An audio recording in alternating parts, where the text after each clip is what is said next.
কে দিল পিড়িতের বেড়া নিঠুর বাগানে, কমলার বাগানে সইগ, কমলার বাগানে কে দিল পিড়িতের বেড়া। আরে ভাই, আরে ছোট ভাই নাকি? কেমন আছে? কি অবস্থা ভাই? এই তো ভাই ভালো। আহ, কোন তাইলেন আপনার ভাই। বাসা তো চেঞ্জ হয়ে গেছে গা। এখন ব্যবসা করি তো ওই বাইরে টাইরে থাকতে হয়। তো তোমার কি অবস্থা? এই তো ভাই ভালো। আগে না খেতে খামারে কাজ। আরে ভাই অতীত নিয়ে টান দেন কেন? আমার একটা চাকরি খুঁজে দেন, চাকরি বাকরি নাই তো। চাকরি করবা? তাহলে ঢুকাই দিই ওই মানে পুলিশে আর কি, নাকি সেনাবাহিনীতে করবা? তুমি তো বাড়ি হাইটে ছোট। আচ্ছা সমস্যা নেই, ঢুকাই দেওয়া যাইবো। সেনাবাহিনী আমার খুব কাছের লোক। ভাই আমার তো পুলিশ হইলো না, আপনি সেনাবাহিনীতে ঢুকাই দিবেন।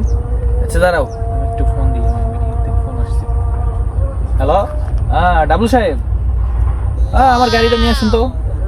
হ্যাঁ হ্যাঁ, মিটিং এর টাইম হয়ে গেছে, গাড়িটা নিয়ে আসেন। ওকে।